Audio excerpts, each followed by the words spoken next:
A very good morning to you, and it's a bright and sunny day in Abuja, and welcome to the news at 10, reaching you live on the network service of the Nigerian Television Authority. Many thanks for joining us. Now let's begin the news with a quick look at the headlines. Nigeria joins the world in search of coronavirus disease vaccine as federal government upgrades molecular testing laboratory.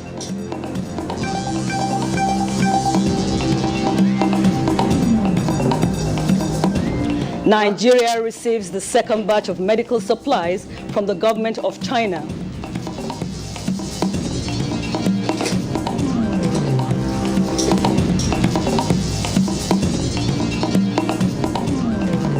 And most states extend lockdown order to contain community spread of COVID-19.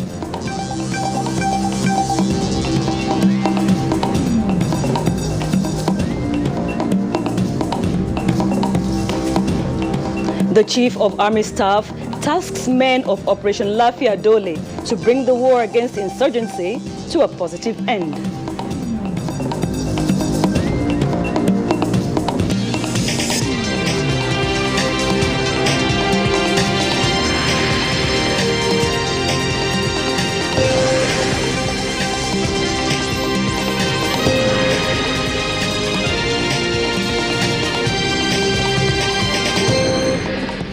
As at 10:20 p.m. on the 16th of April 2020, there are 35 new confirmed cases of COVID-19 in Nigeria, bringing the total number of confirmed cases to 442. Of the new cases, 19 are in Lagos, 9 in the FCT, 5 in Kano, and 2 in Oyo, and NDC reports that 152 patients have been discharged and 13 deaths have been recorded so far in the country.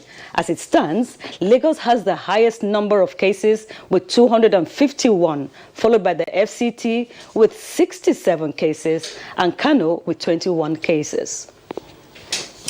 And the People's Republic of China, in contribution towards the implementation of a coordinated response to the COVID-19 pandemic in Nigeria, has donated another set of medical supplies. A statement by the Chinese embassy says the new donation was handed over at the cargo wing of Nnamdi Azikiwe International Airport in Abuja. The items were handed over by Liu Yang, the Chinese counselor, on behalf of the Chinese government, and received by Abraham Yakubu, the Deputy Director for International Cooperation, Ministry of Finance, Budget and National Planning, on behalf of the Federal Government of Nigeria. Now, the items include 1,500 pieces of respiratory mask, 10,000 pieces of surgical mask, 1,750 pieces of disposal surgical gown, 350 pieces of infrared thermometer, 1,750 pairs of medical goggle. Others include 9,750 pairs of glove and 9,750 pairs of shoe cover. Now, the items are the second batch of medical supplies from the government of China. And Nigerians residing in the border communities have been alerted to promptly report foreigners who enter the country illegally as part of measures to contain the spread of coronavirus. Mitari Ipin reports on this and other issues arising from the day's briefing by the Presidential Task Force on COVID-19. As Nigeria intensifies the fight against coronavirus, members of the Presidential Task Force say the nation cannot afford to compromise efforts at containing the pandemic with the intrusion of foreigners into border communities. Alert the officers and men of the Nigeria Immigration Service. It is in our collective interest to prevent opportunistic entry of COVID-19 into Nigeria by any means. On the issue of evacuation of Nigerians, where we are now is that we have received all the numbers from our various embassies around the world. We are collating those. Then we have now selected 2 airlines that will be responsible for going to fetch them. With global shortage of the face mask and other personal protective equipment, the task force harped on the need for local production. Let me pause here to encourage all our garment factories and tailors all over the nation that this is the time to start producing masks locally using our local fabrics, the Ankara, the Shadda, and all other material that we have. As more cases of COVID-19 are discharged, Nigerians are advised to guard against stigmatization. It is preventing our work from happening because some contacts are choosing not to come forward, to hide, to run away, not to answer their calls, because as a society, we have started stigmatizing them.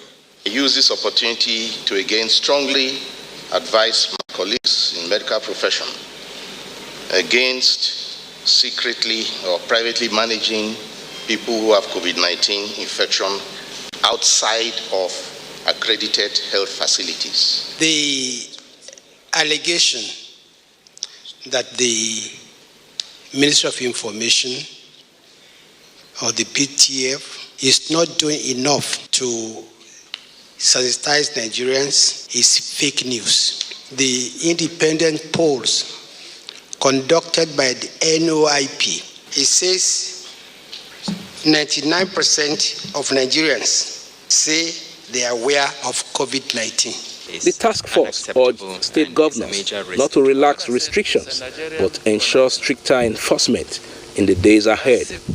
In Abuja, Mitaire Ikben, NTA News. And Nigeria has joined the rest of the world in search of coronavirus disease vaccine. This is reflected by the government upgrade of molecular testing laboratory located at the National Biotechnology Development Agency. Our correspondent Musa Baba Ali reports that Nigerian scientists are also to look at antigen and antibody identification, focusing on those who tested negative of COVID-19. Scientists are yet to produce vaccine against coronavirus disease. However, people are being recovered from the disease. Most of the recoveries are attributed to antibody response. This lab, located at the National Biotechnology Development Agency, is equipped with capacity to produce rapid diagnostic kits for both antigen and antibody identification.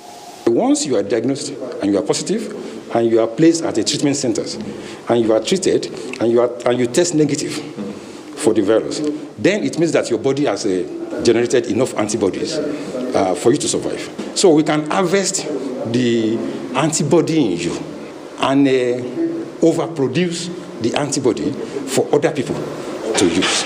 Minister of Science and Technology Ogwannaya Onu is here to assess the lab in readiness for production of COVID-19 antidote. The vaccine is so important to us.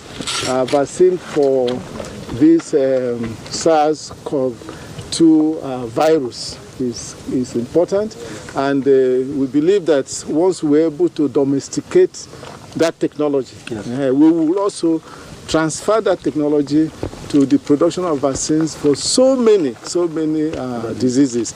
Molecular diagnosis is the only known definitive diagnosis for this disease and most other viral infections. Alex Akpa is in charge of the facility. He assures that with funding from the ministry, Nigeria will contribute largely in the eradication of COVID-19. In Abuja, Musa Baba Aliyu, NTA News. We are now being joined by Dr. Doris John in the studio, an epidemiologist resident in the Federal Capital Territory. Welcome, Dr. Doris. It's good to have you on News at 10. Thank you very much. Now, I would like you to throw more light on the status of testing for COVID-19, especially in the FCT. Is it being done properly? Is it going on well? Yeah, I would say it is going on very well.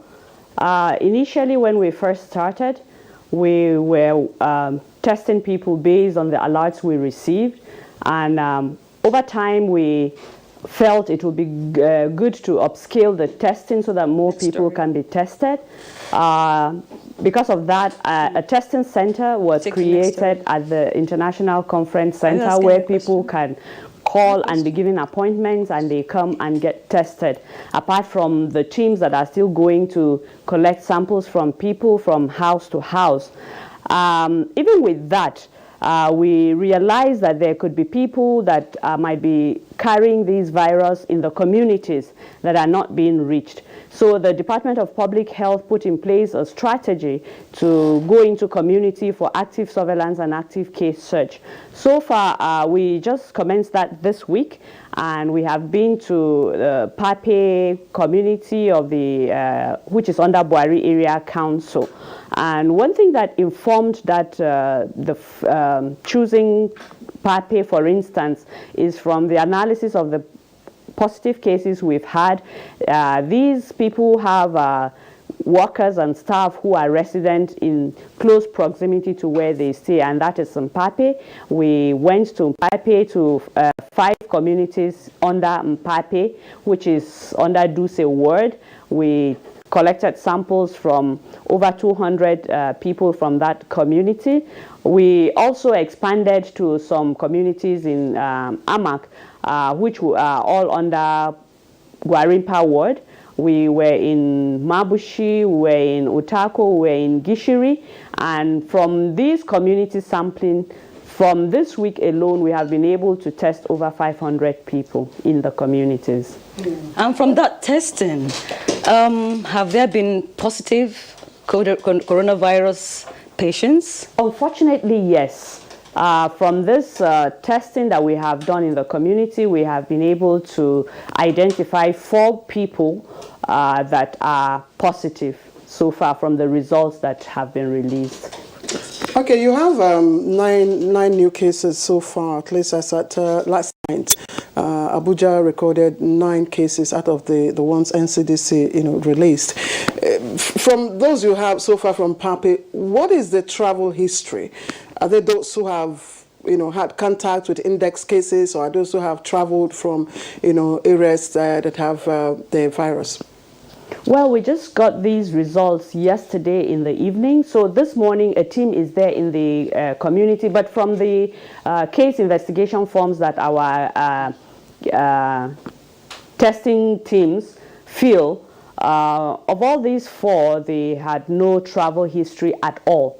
So it is when the contact tracing team goes in now, they will be able to get dig deeper and get more information where they work, who they work for, and then like one of them is a driver.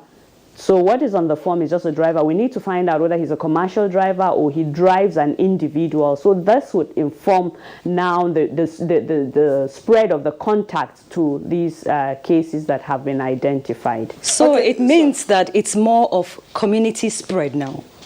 It's getting to that level where it's the virus is going more into the communities. It's a possibility. You can't completely rule that out right now until we get the real history about these cases, where they work, who they work for, and so on and so forth. We need to establish whether they have come in contact with a confirmed case or it is truly a community transmission. So just finally for you, do you suspect there could be more than we are seeing? Yeah. Are you expecting the numbers to rise? I think so, because the teams have gone back into these communities again today. If we're able in one day to, to get 4 cases from just one day, I want to believe that there might be more in the communities. Thank you very much, Dr. Doris. You're still watching the news at 10 on the network service of the Nigerian Television Authority, reaching you live from Abuja. Still to come. House of Representatives push for 2 months free electricity as palliative for Nigerians. Details when we come back.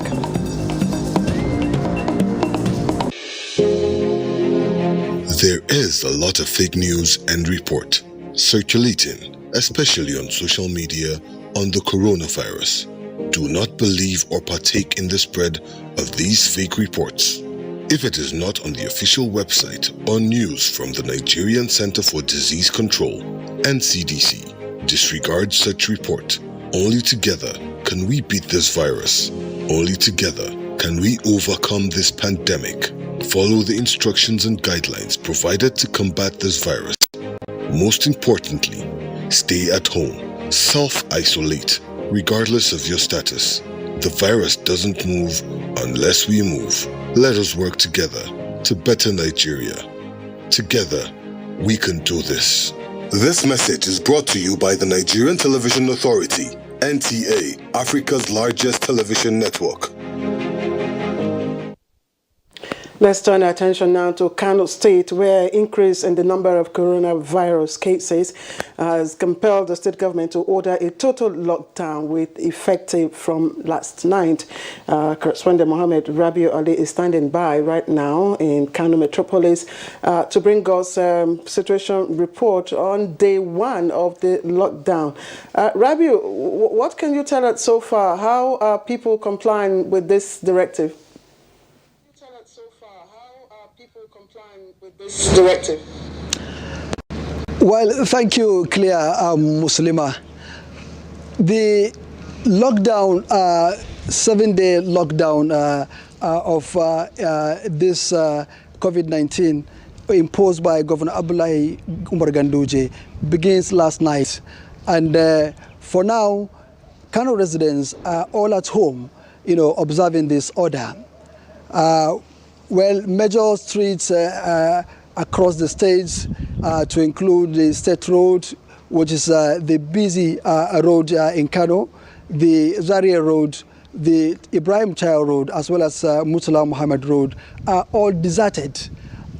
This explains that the lockdown mode is activated. What really is the situation in the rural areas? Have you been there? How is the compliance situation like?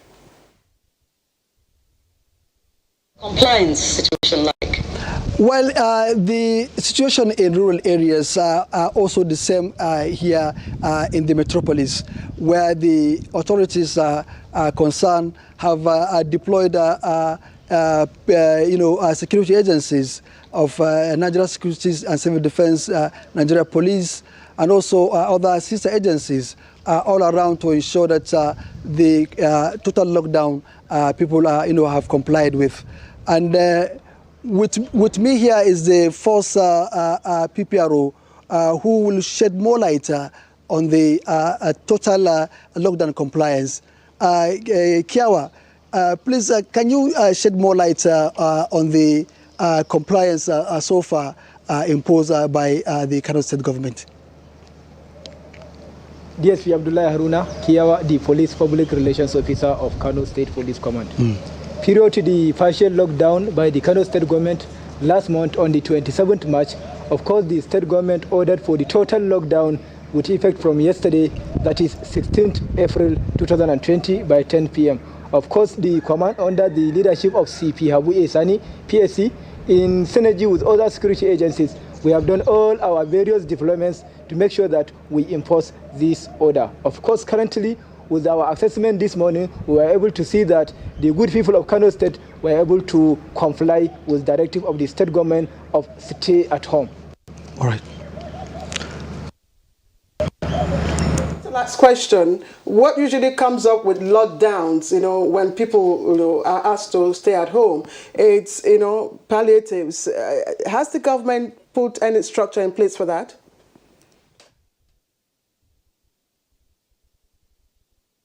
Well, so far so good. There are so many, contributions from individuals and corporate bodies to Kano State government, to cushion the, the effect of this lockdown order. And the Chairman Task Force Committee on this COVID-19, Deputy Governor Dr. Nasir Yusuf Gauna, has stated that the palliative measures is going to take effect from today, that is Saturday. So we are looking forward to see that these items are being distributed to the needy and also to the vulnerable in the society. Thank you very much, Rabiu. Now it's day 17 of the lockdown measure to contain the spread of COVID-19, but workers on essential duties are still out and about.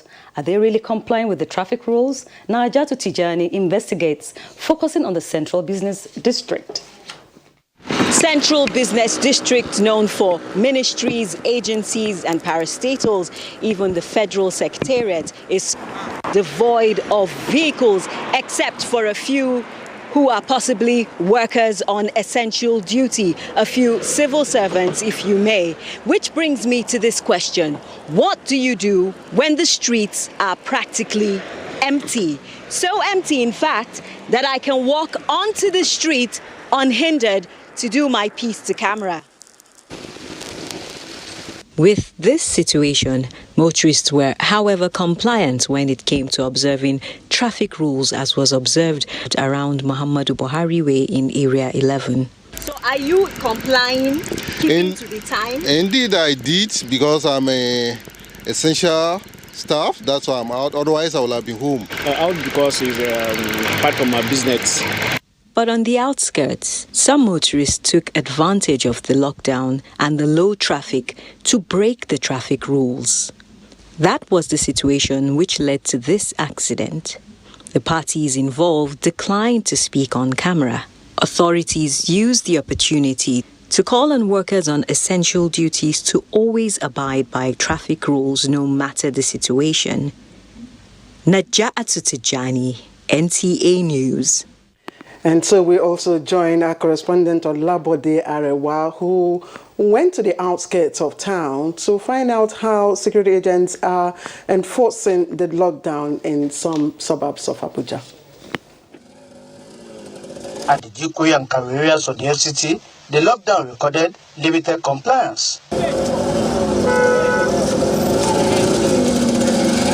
Since I have been around here, there is free movement. Okada are moving. The issue of lockdown, anyway, is our own benefit favor. You understand? Because we don't know who is who. I may have the sickness. Why you don't know? Well, I just came out to get kerosene now to cook, and the place, there is no kerosene, there is no market. So we are not really finding it easy at all. But we say thank God. I will go back and find another alternative because it's for our own good. At the Yanya-Maraba boundary between the FCT and Nasarawa State, health workers who were on ground to check motorists and passers-by at the hectic time. As you can see, the work is going on, and we ensure that the total lockdown is effective. The 2 weeks lockdown in Abuja, Lagos, and Ogun States was renewed by the president on Monday night. In Abuja, Olabode, NTA News. And despite the initial 14-day lockdown, medical experts have raised the alarm over the imminent impact of COVID-19 on the lives of people in the country. As a result, security agencies in Abuja are poised to enforce the stay-at-home order issued by President Muhammadu Buhari to curb the disease. Speaking on NTA's current affairs program, Nigeria Today, Chairman FCT Ministerial Task Force Team Ata Ikaro urges commercial motorcycles to obey the lockdown rules.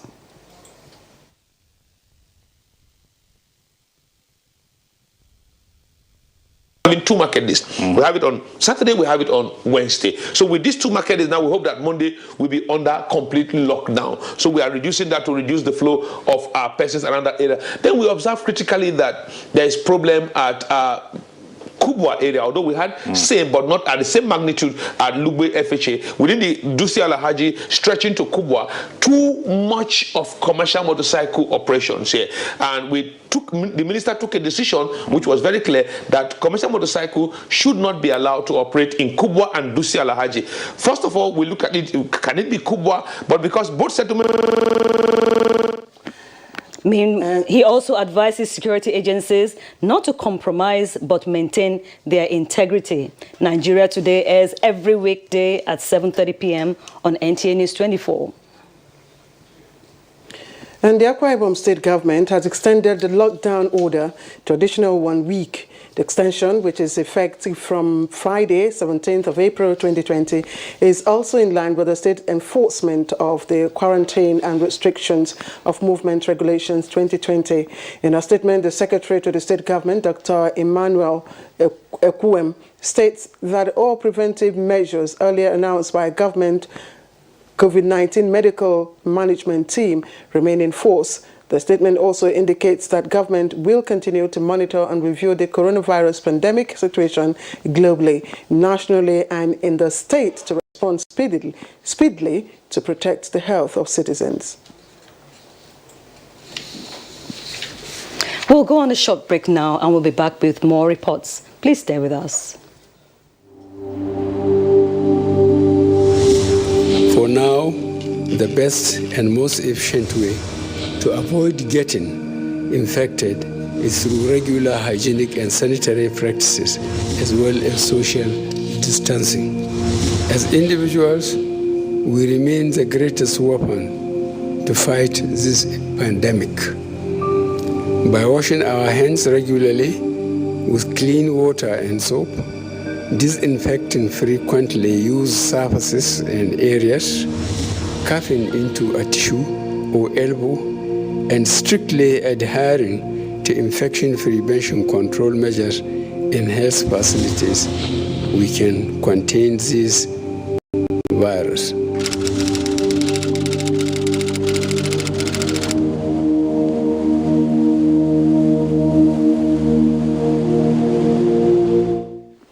And you're watching the news at 10 here on NTA. Now, a National Wash Response Committee for COVID-19 has been inaugurated as part of strategies of the water, sanitation and hygiene wash sector towards providing the necessary support for the national fight against coronavirus pandemic. The Water Resources Minister, Sulaiman Adamu, presided over a maiden edition of virtual conference of the Wash Sector National Committee, which included State Commissioners of Water Resources. Musbah Danwahab has more. All hands literally on deck, and various measures are emerging as governments at all levels search for a common solution to an uncommon global challenge, COVID-19. Water and sanitation are key in the preventive measures identified so far. Yet, millions of Nigerians are still yearning for them. So, lockdowns would not come in between as the National Wash Committee assumes its critical position to finalize strategies and ways to support the containment of a coronavirus pandemic. The federal government has been mobilizing stakeholders through various policies and programs under the National Wash Action Plan. But Water Resources Minister Sulaiman Adamu says the reality of COVID-19 across the world is pressing more for an accelerated effort in the sector. Despite all the messages that have been going on hand washing, on cleanliness, on not doing open defecation, we have not got the speed that we wanted, and now we're faced with this pandemic. Now is the time that we really have to face this business of water and sanitation very, very seriously.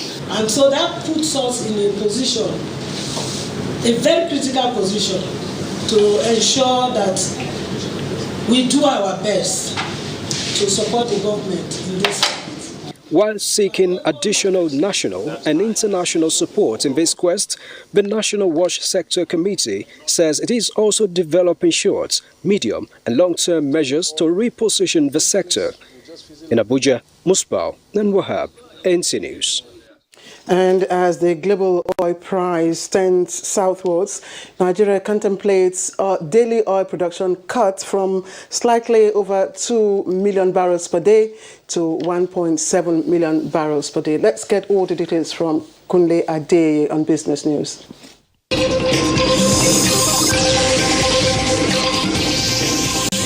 The reduction is to accommodate OPEC's directive and curb the impact of COVID-19 on the country's oil and gas sector. This has become imperative due to the production guidelines given by OPEC and OPEC Plus as a measure to revive the global downturn in the oil and gas sector. The Group General Manager, National Petroleum Investment Management Services, assessed the impact of the coronavirus pandemic on crude oil prices and Nigeria's response to ensure the sustainability of its economy. We have to rebase our expectation on the crude oil price benchmark.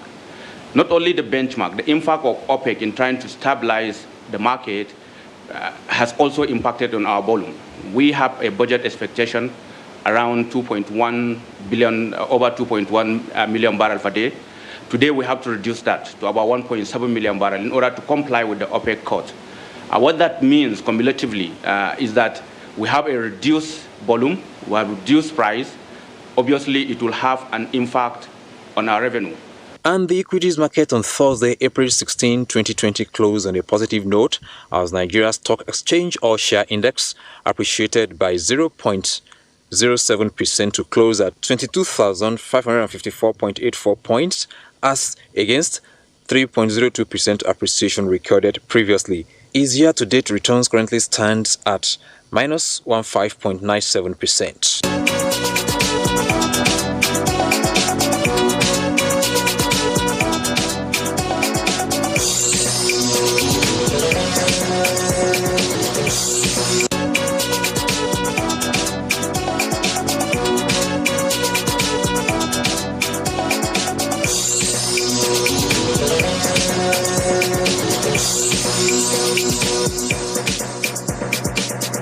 With business news, I'm Kunle Adeyeye.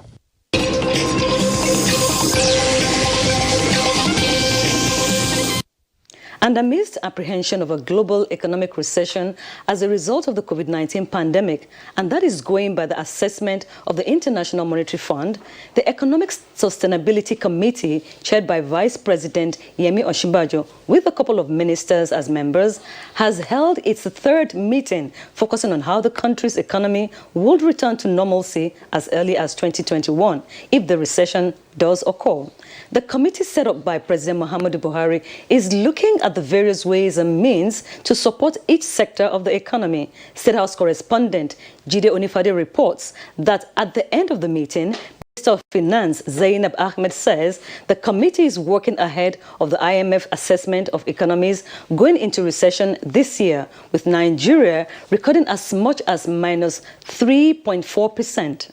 Looking at various ways and means to support each sector of the economy, providing for each sector clear interventions that will be designed with the primary purpose of creating jobs and ensuring that businesses stay afloat during these difficult times. We are working in the next couple of days to finalize our report, to submit the report to His Excellency the President. But remember that the President already announced an initial package of 500 billion. So now how that 500 billion will be used, and also subsequent interventions which will be rolling out when funds from the multilateral institutions come in, is what this committee is working on. The minister assured that with the palliative and other measures to be taken, the country's economy will bounce back almost immediately if it runs into recession. And hopefully so.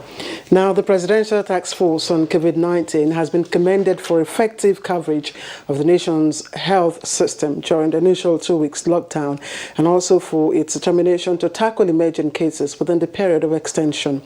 Abubakar Usman Akwanga reports that Nigerian Governors Forum made recommendation during a teleconference meeting with critical stakeholders in the fight against coronavirus pandemic. The forum expressed satisfaction with the performance of the Presidential Task Force on COVID-19 and the NCDC. The Governors Forum commenced the delivery of essential equipment, distribution of palliatives to vulnerable persons, as well as synergy with Coalition Against COVID-19 to support states' response to the pandemic. The forum also engaged Aliko Dangote, Herbert Wigwe, and Governor of the Central Bank, Godwin Emefiele, on strengthening mechanisms to reach more vulnerable groups and improve on existing health facilities. Chairman of Nigerian Governors Forum and Governor of Ekiti State, Dr. Kayode Fayemi, says the forum will constitute infection prevention and control committees to support the role of health workers who are at the front line of the pandemic. He said hotlines have been established across states to ensure emergency services are integrated into operations of the task force on COVID-19, and promised to review operations of businesses during the lockdown. In Abuja, Abubakar Usman Akwanga, NTA News. And in the meantime, as a follow-up on the economic stimulus for Nigerians being solicited by the House of Representatives to cushion the effect of the coronavirus pandemic, a meeting has been convened by the House leadership to enable stakeholders fine-tune modalities for implementation. National Assembly correspondent Lami Ali reports that the aim is to enable Nigerians enjoy 2 months of free electricity as a palliative. Proposal by the House of Representatives seeking 2 months electricity waiver to Nigerians is to alleviate the financial burden of the lockdown put in place to prevent the spread of COVID-19. This meeting, convened by the House leadership, is to fine-tune modalities for the implementation of the palliative. Questions pertaining to cost implication and identifying beneficiaries were put forth in view of available statistics pointing to the fact that 60% of power is consumed by 20% of rich Nigerians. Remembering and focusing on two things: the lower rung of balance in the society, verifiable percentage of households in Nigeria that are connected to national. So that's the only way you can plan. It featured the participation of key stakeholders in the power sector, such as the Ministry of Power, Nigeria National Petroleum Corporation, Nigeria Electricity Regulatory Commission, Nigeria Electricity Bulk Trading, as well as power generation and distribution companies. For the least poorest people in our midst, but then that rebate, like in everything in electricity, would be coming after the electricity has been consumed. About 5 billion a month for 2 months, that's 110 billion. If somebody is going to pay for this, we have to agree who will pay for this. The meeting resolved to set up a committee to smoothen all the rough edges of the novel initiative, which ultimately seeks to provide succor to the vulnerable affected by a novel disease which has an adverse effect on social and economic activities. From the National Assembly, Lami Ali, NTA News. And despite tremendous challenges posed by the ongoing COVID-19 pandemic, the federal government is making concerted efforts to make fertilizer available and also affordable as it begins the sale of 12 million bags of the commodity to farmers in the 2020 wet season farming. And the Jigawa State Governor and the Chairman Presidential Fertilizer Initiative, Muhammad Badr Abubakar, disclosed this in Dutse in a swift response to President Muhammadu Buhari's directive to sustain agricultural practice in the face of the spread of the coronavirus pandemic in the country. Muhammad Musa Askira has details. As a gesture coming in the wake of the spread of coronavirus pandemic, President Muhammadu Buhari has directed the Presidential Committee on Fertilizer to further reduce the price of NPK 20-10-10 fertilizer from 5,500 naira to 5,000 naira per 50 kg bag of the commodity. Out of the 12 million bags of fertilizer to be produced for this year's wet season farming, Alhaji Muhammad Badr Abubakar says 8 million bags have already been produced and the raw materials for the production of the rest 4 million bags are on the way. The PMI continues to remain pivotal in His Excellency's agricultural transformation agenda. The PMI has now expanded its scope to also produce other blends of NPK fertilizer to cater for the diverse fertilizer requirements of Nigerian farmers. The fertilizers are produced by the 20 fertilizer blending companies located across the 13 states in the country. Agricultural experts and farmers believe this prompt response to COVID-19 situation by the federal government will help the nation in averting food crisis that could have happened because of the effect of the disease to farming activity. This fertilizer bag here is part of the old stock, with price tag on it reading 5,500 naira. Following the directive of President Muhammad Buhari for the reduction of the price 5,500 to 5,000 naira, the stock will henceforth be sold at the price of 5,000 naira to farmers across Jigawa State and Nigeria as a whole. Will this reduction in the price of fertilizer and, of course, its availability from across the country, the future of agriculture remain brighter in Nigeria, despite the threat of coronavirus pandemic in the country? From Duty, Muhammad Musa Askira, NTA News. And residents of Abuja living along Airport Road are soliciting intervention of government over the gridlock being experienced by motorists on that axis. Now, this is despite the sit-at-home order issued by the federal government. Haman Chabani tells us more. All members of the task force are on ground to ensure that those who are out without reasons are turned back as motorists struggle to pass the checkpoint. Christiana Issa, a staff of National Hospital, says she has been stuck in the traffic for 3 hours. She believes that a better plan could be applied to avoid what she calls an unnecessary delay. Now reaching here, they have stopped the integrity to drop me here. And now I don't know how to reach. Should I turn back home and receive credit from my boss? That trek to the hospital, I don't really know what to do next. It's embarrassing. Some motorists that spoke off camera agree that most people plying the roads have no business being outside. Although the task force personnel declined commenting on camera. Appealing to the public, they should stay at home. The order put in place by the government is not for the government interest. Are here to stay down at home is the best for the country for now, and to ensure that the community transmission of this COVID-19 is stopped. Hamad Jabani, NTA News. Jabani, you're right. I hope that people will stay at home and stay safe and alive. In the meantime, the FCT Minister of State, Ramatu Tijani Aliyu, has announced that the administration will ensure strict compliance with the presidential sit-at-home order in each area council to pave way for each free distribution of palliative items to the vulnerable in rural communities. The minister declared this during a stakeholders meeting with graded chiefs in the 6 area councils, as well as representatives of religious and political leaders. Ifeanyi Zumba tells you more about this.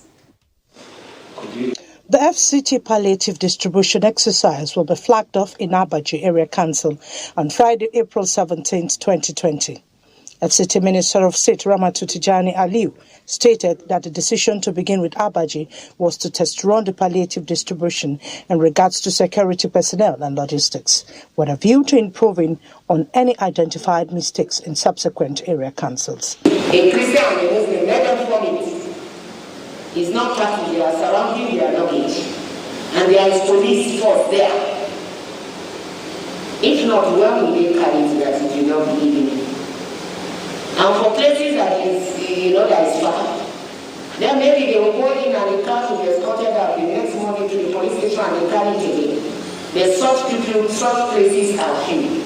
We know that we have 10 wards in each area council. Speaking on behalf of other traditional rulers, the owner of Abaji, who is also the chief of FCT Councils of Chiefs, His Royal Highness Adamu Baba Yunusa, pledged the support of all graded chiefs to ensure the success of the exercise. 100% population to make sure that we achieve our aims and objectives of overcoming of the distribution. Abaji is targeted because it has the smallest population and one of the poorest councils in the FCT by the FCT administration data. During the distribution, the security will be mobilized and lock down each area council to enable them move from house to house. In Abuja, Ifeanyi Zumba, NTA News. And just to add that distribution has been flagged off early this morning. Now, the Center for Ethical Rebirth among Nigerian youths has commended President Muhammadu Buhari for the extension of the lockdown order in the Federal Capital Territory, Lagos, Ogun State by 2 weeks, which is in line with the trend globally. Now, the group is sufficiently persuaded that Mr. President has once more provided responsive and responsible leadership at the most critical time in the life of the nation. The group, however, wishes to warn that this commendable extension order should not be mistaken for an opportunity or excuse for our youths to indulge in drug abuse. The president of the association, Chuks Akamadu, in a statement, noted that a dispassionate evaluation of both the dreaded coronavirus and the scourge called drug abuse would show clearly that they are very, very lethal. And the Save the Poor coalition says the creation of the Ministry of Humanitarian Affairs, Disaster Management and Social Development is a bold step to lift the people out of poverty and to prosperity.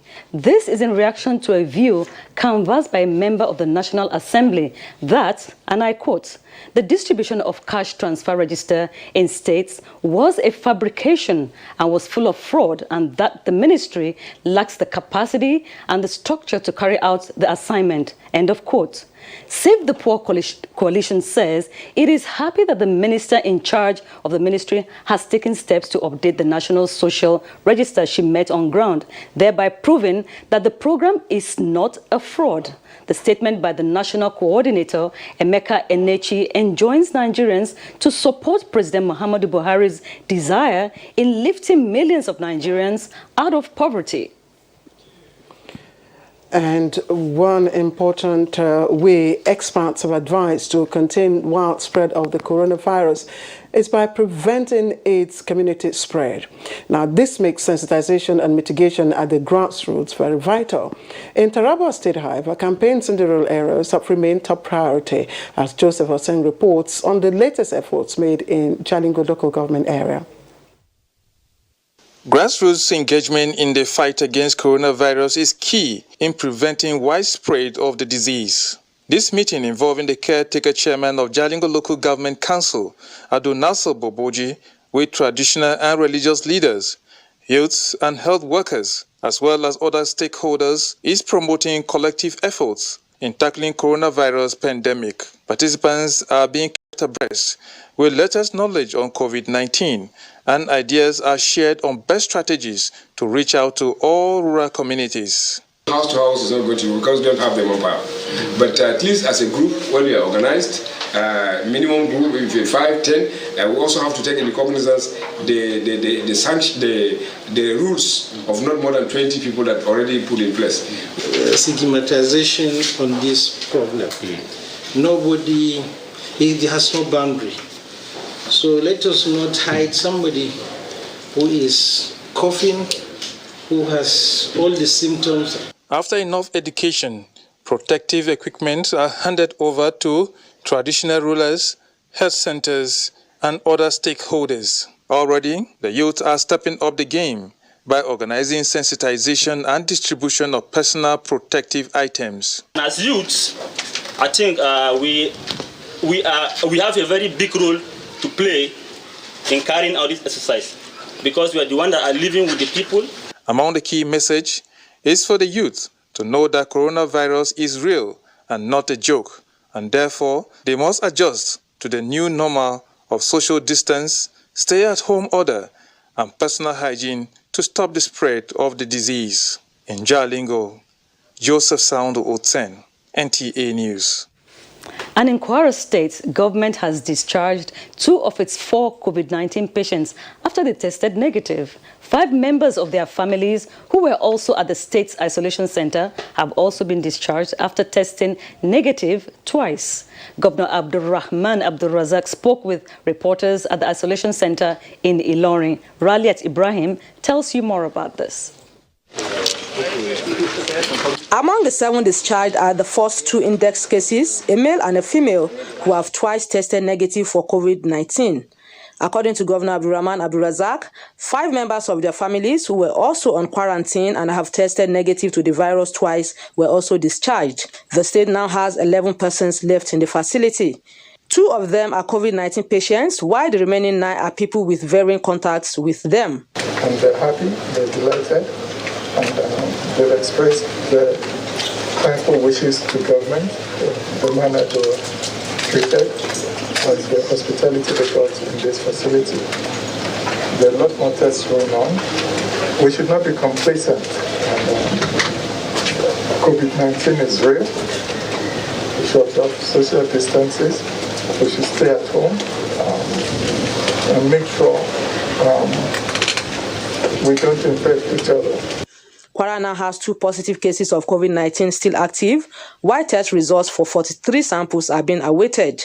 Until the governor's visit, there was no previous information on the number of people in the isolation center, except the known 4 confirmed cases in the state. Raliat Ibrahim, NTA News. And in Plateau State, Governor Simon Bako Lalong has extended the total lockdown in that state for another week to consolidate on the gains of the last 1 week and further prevent any case of the disease, which has not been recorded in Plateau State at the moment. In a statewide broadcast, Governor Lalong commended the people of the state for their high compliance over the last 1 week, despite the inconveniences. He said a 4-day window has been given for the people to restock and prepare for another week of total shutdown.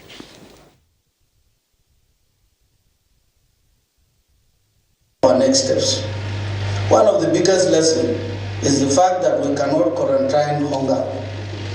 Therefore, government has taken the following decisions going forward. 1.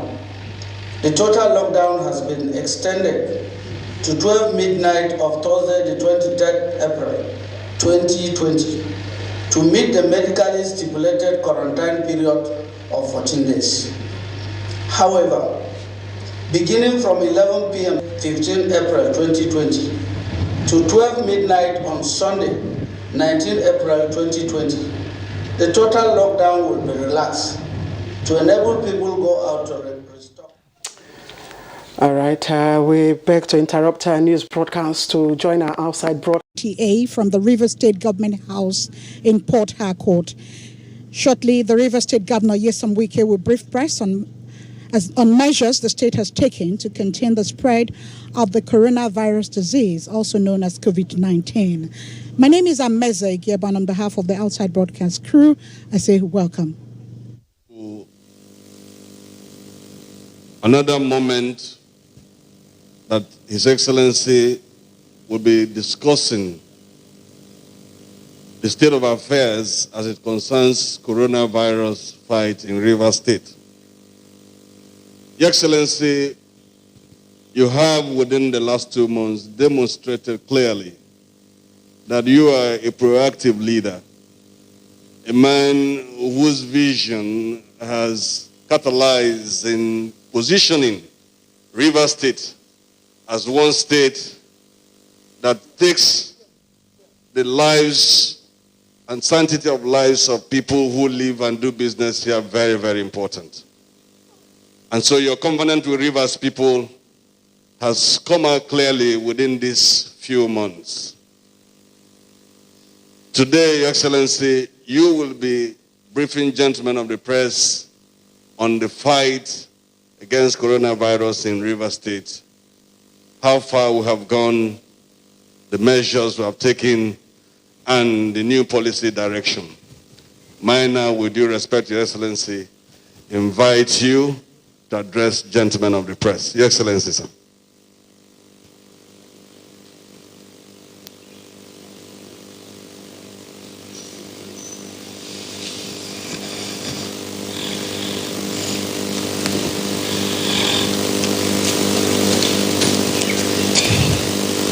The Secretary to the State Government, members of the State Executive Council, the Commissioner of Police, the Garrison Commander, 6th Division, the State Commandant of the Civil Defense, gentlemen of the press, ladies and gentlemen. As we have said before, that from time to time, we'll be able to brief the press on how far we have gone as regards the coronavirus, what our strategies are, what successes were recorded, and what challenges, if any, that we have. We don't have money to brief you daily because we're not a federal government that has money to be appearing on national television every day to brief you, to brief the members of the press. So we will try as much as we can within the limit of our resources to invite you and brief you on how far we have gone. But let me say that by the special grace of God, you remember that we had a lady who was positive, and that lady was taken to the treatment center, and after the treatment, she became negative, and that lady was discharged.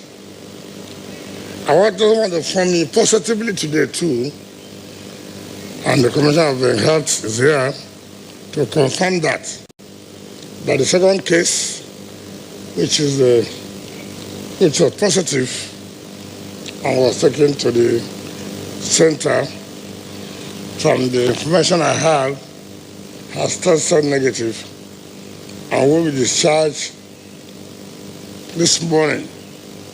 So I thank God for His mercies and for the blessings of this great state. Even though so many people are bent on from Abuja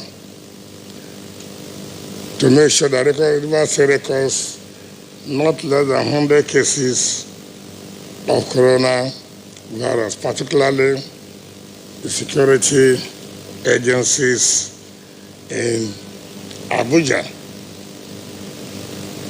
Let me say that I welcome all of you to this press briefing, which is primarily designed to update Rivers people and Nigerians on the activities of what our government has done or is doing as it concerns the coronavirus pandemic.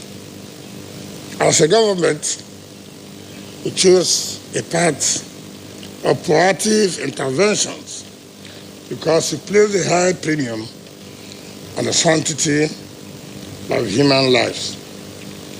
Following the outbreak of coronavirus in our country, we did not wait to record an index case in our state before we began the enlightenment and sensitization of our people.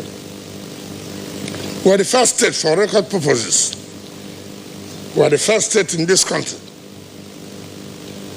that locked down the borders we have with our neighboring states. Of course, this attracted a lot of criticisms, but we have been vindicated today as other states have taken our own steps to also do the same thing. We said we don't want people to come into the state both by land, both by sea, and by air. That, in a way, will limit or reduce, if any virus or any index case that we will have. But we thank Almighty God that those who are criticizing us have emulated what we have done to lock down their own borders. It was unfortunate that before they did that, so many things have happened. Even though, like I said, we recorded 2 index cases, which I have just explained to you this morning, that the first person has been discharged for some weeks now, and the second case, from what the Commissioner of Health told me this morning, will be discharged today. That shows that God, like I said before, this state is in the hands of God. And I have no regrets about it. I could not to say it, but for God, I don't know where we would have been today. So we are very happy to say that we'll do all we can to protect and save the lives of our people. The measures we take may not be too good, may be very hard, but it's for the interest of our people. It's not because we're interested to suffer our people, no. It is because we said, look, it's better for us to remain alive and then see how we can move on with life. Yes, hunger is there, you can't stop it. There's no hunger. Hunger did not start today. So let us be alive first and see how we can contain hunger. But if we are dead, we cannot contain hunger. So that is what people must understand, that it is nobody's interest to cause hardship for its citizens or for those doing businesses in the state.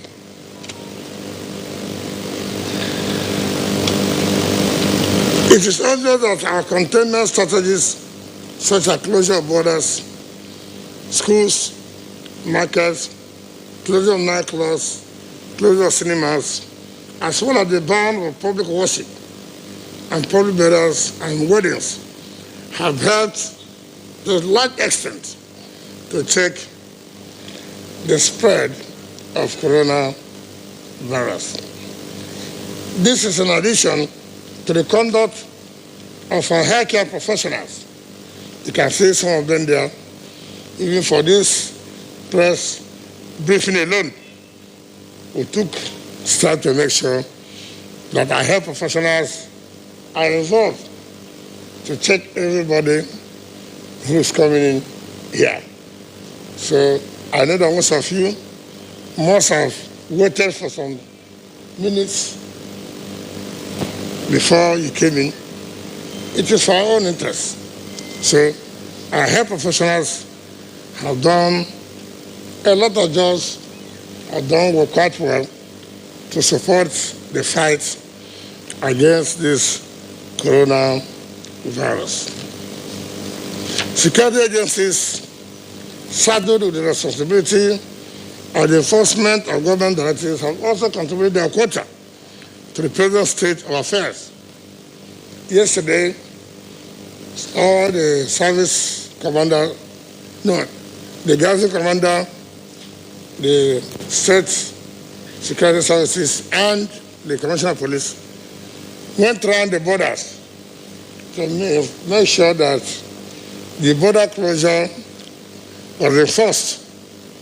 It is not easy as a head to leave your comfortable office to go out to check out the borders whether your men are doing what they are supposed to do. In doing that, some people may complain that yes, in the borders there are still loopholes. If there's nothing you can do that you won't have loopholes, there's nothing. Every decision, people have a strategy to see how they can break the any rule. What is important is the decision we have taken, is it for the interest of our people? Yes. Whether people are making attempts to break those rules, yes, because we are humans.